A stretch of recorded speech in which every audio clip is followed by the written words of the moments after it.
Good morning children. Good morning. जैसे कि आपको पता है कि हमने एक सीरीज चालू करी है जो कि है 4th स्टैंडर्ड के ईवीएस बुक का शिवा छत्रपति के बारे में, जहाँ पे आप जानेंगे छत्रपति महाराज शिवाजी महाराज के चाइल्डहुड से लेके बचपन से लेके उनके अंत तक का सफ़र। तो इस बुक में हम लोग ने ऑलमोस्ट 11 चैप्टर कंप्लीट कर चुके हैं और इसके लास्ट चैप्टर में हमने किया था the discomfiture of Shaista Khan, और इस चैप्टर में हम लोग करेंगे the siege of Purandar and the treaty with the Mughal emperor, जिसका मतलब है पुरंदर की घेराबंदी और मुगल सम्राट के साथ संधि। ठीक है, we will try to explain you in Hindi and English. I hope you guys will like the video. If you liking the video please do subscribe and share it with your friends. All right? Yes. Let's start. So the first part of this chapter is raid on Surat. After this trump, Shivaji did not sit idle. Aurangzeb's troops were laying waste the whole of Maharashtra. To bring the emperor to his senses, Shivaji carried out his daring raid on Surat. Surat was so far away from Pune that no one but Shivaji could have thought of this daring raid. Surat was then a great center of trade in the Mughal Empire and a very rich city. Shivaji carried out the raid successfully and brought home a booty worth lakhs of rupees. Shivaji did not forsake ethics in the raid on Surat. He spared the churches and mosques. He did not show disrespect to the women. The raid on Surat drove Aurangzeb into a furious rage. He now decided to put an end to the Maratha kingdom. He ordered his great general Mirza Raje Jai Singh to humble Shivaji. To assist Mirza Raje in the campaign, he sent with him his trusted Sardar Diler Khan.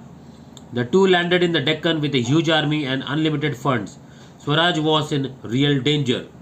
Immediately after his return from the expedition of Surat in 1664 AD, Shivaji Maharaj heard a sad news. Shahaji Raje had suffered an accidental death while on a hunt. Shivaji and Jizabai were greatly grieved. Holding his mother close to his bosom, Shivaji Maharaj consoled her. जानेंगे इस कहानी का पहला भाग जो कि है सूरत की रेड। इस विजय के बाद शिवाजी शांत नहीं बैठे रहे।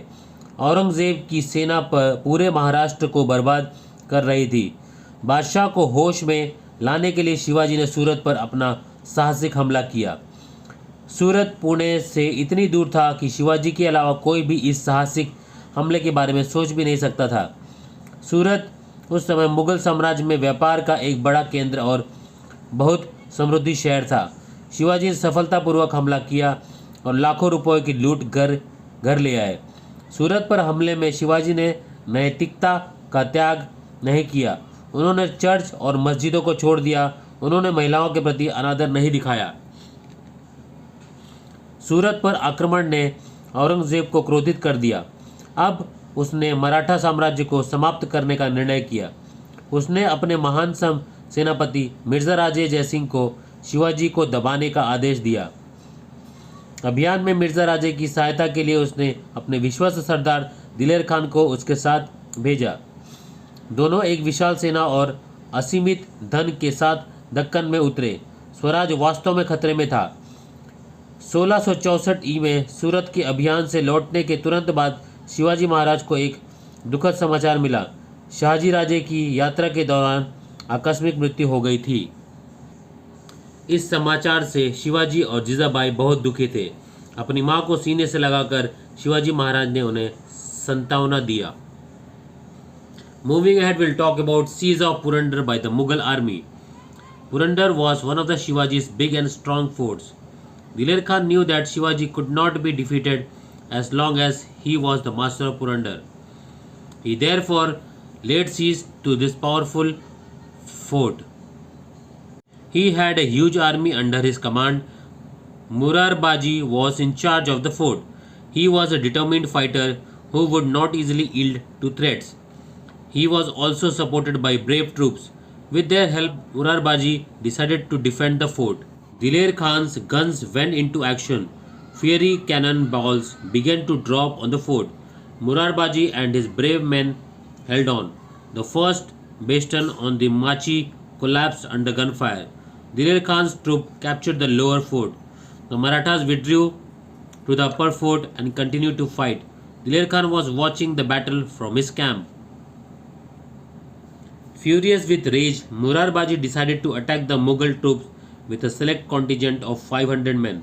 He opened the gates of the upper fort, shouting their war cry, Har Har Mahadev. The Mawlas fell on the Mughal troops. After a fierce battle which lasted for a short time, the Marathas routed the huge Mughal army which fled towards Diler Khan's camp. Murarbaji followed them in a hot pursuit. With his troops, he entered the camp of Diler Khan and wrought havoc there. The enemy troops were in flight and the Marathas in pursuit. Cries and shouts filled the whole camp. In great hurry, Diler Khan mounted his elephant and looked ahead. There was Murarbaji hacking the soldiers to pieces. His sword moved like lightning, cut throats, broke heads, and pierced the hearts of the enemy. No one could stop him or hold him in check. Diler Khan watched in admiration his great deeds of bravery. बढ़ते हैं अगले भाग में। बताता है कि मुगलों द्वारा पुरंदर की घेराबंदी। पुरंदर शिवाजी के बड़े और मजबूत किलों में से एक था। दिलेर खान जानता था कि जब तक वो पुरंदर का स्वामी है तब तक शिवाजी को हराया नहीं जा सकता। इसलिए एचजी ने इस शक्तिशाली किले की घेराबंदी की, क्योंकि उसके पास एक विशाल सेना थी और किले का प्रभारी मुरारबाजी था। वो एक दृढ़ निश्चय योद्धा था जो आसानी से धमकियों के आगे नहीं झुकता था। उसे बहादुर सैनिकों का भी समर्थन प्राप्त था। उनकी मदद से मुरारबाजी ने किले की रक्षा करने का फैसला किया। दिलेर खान की बंदूकें हरकत में आ गई। किले पर तोपों के गोले बरसने लगे। मुरारबाजी और उसके बहादुर सैनिक डटे रहे। माची पर बना पहला बुर्ज तोपों के गोलाबारी से ढह गया। दिलेर खान की सेना ने निचले किले पर कब्जा कर लिया। मराठा ऊपरी किले में चले गए और लड़ाई जारी रखी। दिलेर खान अपने शिविर से युद्ध देख रहा था। क्रोध से आग बबूला होकर मुरारबाजी ने 500 सैनिकों की एक चुनिंदा टुकड़ी के साथ मुगल सैनिकों पर हमला करने का फैसला किया। उसने ऊपरी किले के द्वार खोल दिए। हर हर महादेव का नारा लगाते हुए मावलों ने मुगल सैनिकों पर हमला बोल दिया। थोड़े समय तक चले भीषण युद्ध के बाद मराठों ने विशाल मुगल सेना को खदेड़ दिया, जो दिलेर खान के शिविर की ओर भाग गई। मुरारबाजी ने उनका पीछा किया और अपनी सेना के साथ वह दिलेर खान के शिविर में घुस गया और वहां तबाही मचा दी। दुश्मन की सेना भाग गई। पूरे शिविर में चीख पुकार मच गई। दिलेर खान ने जल्दी से अपने हाथी पर चढ़कर आगे देखा। मुरार सैनिकों को टुकड़े टुकड़े कर रहा था। उसकी तलवारें बिजली की तरह चलती थी, दुश्मनों के गले काटती थी, सिर फोड़ती थी और दिलों को छेदती थी। कोई भी उसे रोक नहीं सकता था। दिलेर खान ने उसकी बहादुरी के महान कारनामों को प्रशंसा से देखा। Moving ahead in the story, we'll talk about Murarbaji's incomparable valor. Seeing Diler Khan, Murarbaji asked his troops to attack in full force and himself advanced towards Diler Khan. Whoever tried to obstruct him was cut to pieces. The Mughal troops at last surrounded Murarbaji on all sides. Just then Diler Khan shouted, "Wait, hold back your swords." The Mughal troops halted and moved back a little. Then Diler Khan addressed Murarbaji, "Until now, I have not seen a swordman like you. You come over to our side. I promise you complete safety. The emperor will make you a Sardar and reward you with a Jagir." His eyes red with anger, Murarbaji said in return, "We are the loyal servants of Shivaji Maharaj, who wants to buy safety from you. Why should we come over to your side? And who wants your emperor Jagir?" He then moved forward in the direction of Diler Khan and again started attacking his soldiers. Diler Khan, who was seated in the huda on the elephant's back, released an arrow which pierced Murarbaji's neck. Murarbaji fell to the ground. His followers lifted his dead body and took it back to the upper fort. What if one Murarbaji is fallen? We too are brave like him. We will fight with courage." Saying so, they began to fight again without losing heart. Shivaji heard the news with great sorrow. He knew that he could hold each one of his forts against the Mughal army for at least more than a year, but he was unwilling to do so at the cost of his men who would die in the attempt. कहानी में आगे बढ़ते हैं। अब बात करते हैं मुरारबाजी की अतुलनीय वीरता। दिलेर खां को देखकर मुरारबाजी ने अपनी सेना से पूरी ताकत से हमला करने को कहा और खुद दिलेर खां की ओर बढ़े। जिसने भी उन्हें रोकने की कोशिश की उसे टुकड़े टुकड़े कर दिया। आखिरकार मुगल सैनिकों ने मुरारबाजी को चारों तरफ से घेर लिया। तभी दिलेर खान चिल्लाया, रुको, अपनी तलवारें वापस रखो। मुगल सैनिक रुक गए और थोड़ा पीछे हट गए। तब दिलेर खान ने मुरारबाजी से कहा, मैंने अब तक तुम्हारे जैसे तलवारबाज नहीं देखा। तुम हमारी तरफ आओ, मैं तुम्हें पूरी सुरक्षा का वादा करता हूँ। बादशाह तुम्हें सरदार बना देंगे और इनाम में जागीर देंगे। गुस्से से लाल आंखें लिए मुरारबाजी ने जवाब में कहा, हम शिवाजी महाराज के वफादार सेवक हैं। तुमसे सुरक्षा कौन खरीदना चाहता है? हम तुम्हारी तरफ क्यों आए और तुम्हारे बादशाह की जागीर कौन चाहता है? फिर वो आगे की दिशा में बढ़ गए और उनके सैनिकों पर हमला करना शुरू कर दिया। हाथी की पीठ पर हौंदे में बैठ दिलेर खान ने एक तीर छोड़ा जो मुरारबाजी की गर्दन में जा लगा और मुरारबाजी ज़मीन पर गिर पड़े।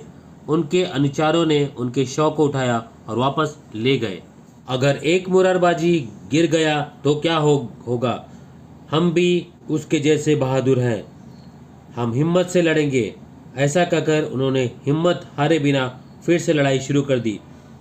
शिवाजी को यह खबर सुनकर बहुत दुख हुआ।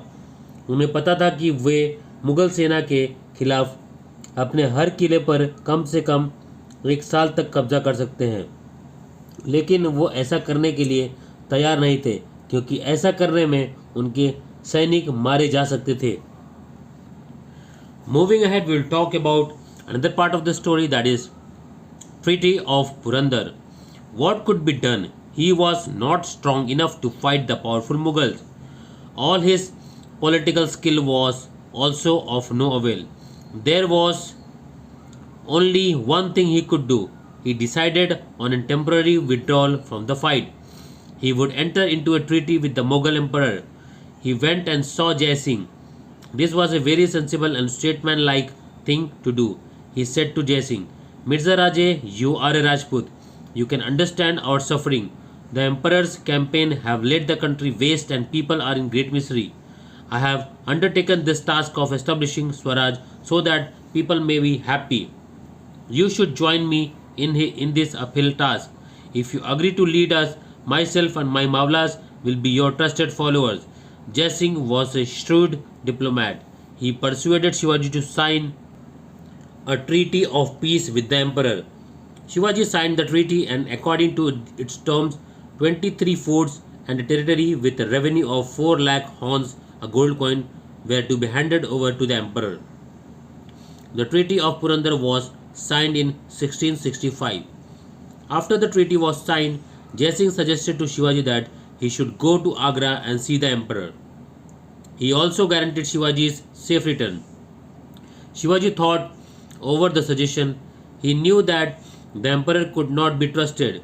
He had proved treacherous to his own brothers.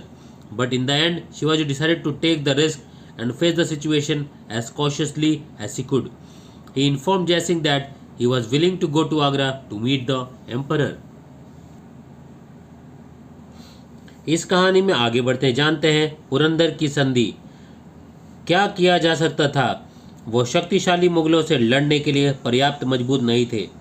उनकी सारी राजनीतिक कुशलता भी बेकार हो गई। जब केवल एक ही काम था जो वह कर सकते थे, उसने एक संधि करने का फैसला किया। लड़ाई से अस्थायी रूप से पीछे हटना। वह मुगल सम्राट के साथ संधि करेगा। वह जय सिंह के पास गए और उनसे मिला। ये बहुत समझदारी और राजनेता जैसा काम था। उसने जय सिंह से कहा, मिर्ज़ा राजे, आप एक राजपूत हैं, आप हमारी पीड़ा समझ सकते हैं। सम्राट के अभियानों ने देश को बर्बाद कर दिया है और लोग बहुत दुख है। मैंने स्वराज की स्थापना का यह कार्य इसलिए किया ताकि लोग खुश रहे। आपको इस कठिन कार्य में मेरे साथ शामिल होना चाहिए।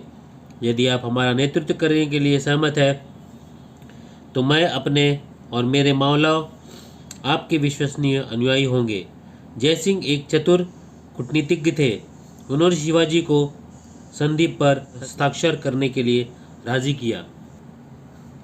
शिवाजी ने संधि पर हस्ताक्षर किए और इनकी शर्तों के अनुसार 23 किले और 4 लाख होन एक सोने का सिक्का राजस्व वाला क्षेत्र सम्राट को सौंप दिया जाना था। पुरंदर की संधि 1665 में हुई थी।